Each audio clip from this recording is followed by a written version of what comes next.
The first question is what it is. Named entities are referential units which underlie the semantics of text. To put it a bit more simply, we can say that they overlap with the 5 W's of journalism, which are who did what, where, when, and why. So with named entities, we are interested with the pillars of information which is being talked about in the text.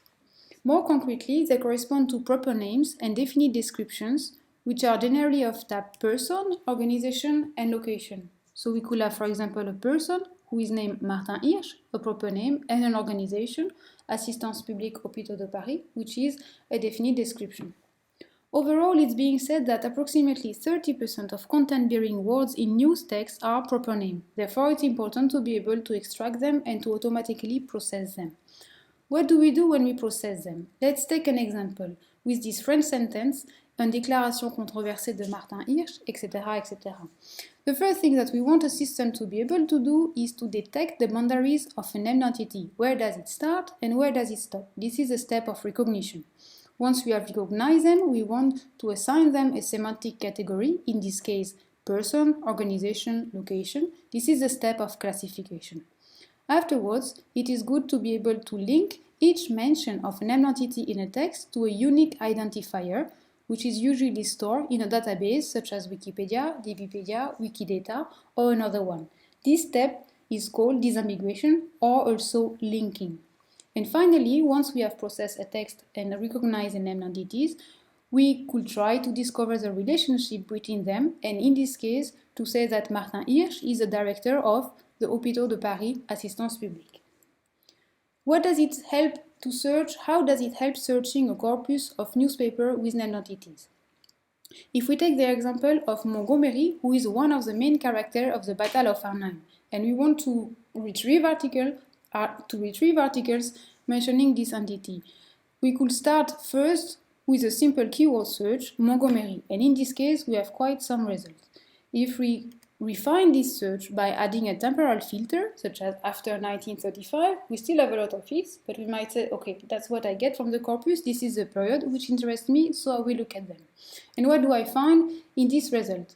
I found articles which are mentioning the person we are interested in, but also articles which are mentioning a city which is named Montgomery in Alabama State in the United States, as well as a company in Zurich which is named Montgomery, or an actor, or also an American guitarist. So this is quite a lot of noise that we found in this result, or false positive. We might want to say, okay, let's then narrow down our search and look for the phrase Bernard Montgomery. In this case, there is much less hits, but we might then miss some articles which are mentioning General Montgomery or Field Marshal Montgomery, and have articles which are homonyms. So in this case, we are facing the problem of silence, meaning false negative. This is where named entities come into play if we are able to automatically recognize that articles are mentioning an entity which is Bernard Montgomery, meaning the person really corresponding to Bernard Montgomery. Then we have a number of hits, approximately 1,000, which sounds more plausible and which kind of a good starting point to explore. And this mention of Montgomery will happen regardless of the lexicalization, meaning the way it is written into the text.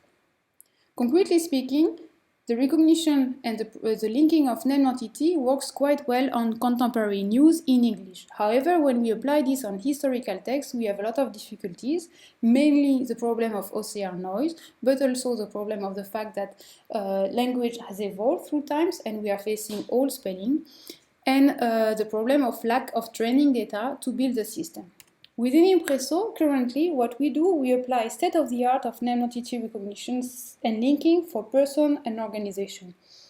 In the near future, we want to add more type and also to increase the performance.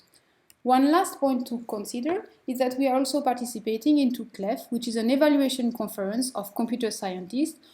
An evaluation conference corresponds more or less to the Olympic Games of computational linguists. And in these Olympic Games, the Impresso is organizing one discipline, which we have called HIPE, identifying historical people, place, and other entities.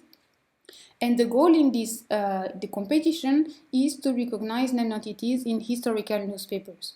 Currently, there are 40 teams trying to develop the best system to recognize name entities in historical newspapers. So with this competition, what we try to do is to advance the state of the art, to develop systems and to build new linguistic resources. To sum up, name entities are referential units which we try to extract from text and to link to databases. It's not an easy task when we do it on historical text. Within Impresso, currently we apply state-of-the-art system, and it's a task on which the scientific community is working.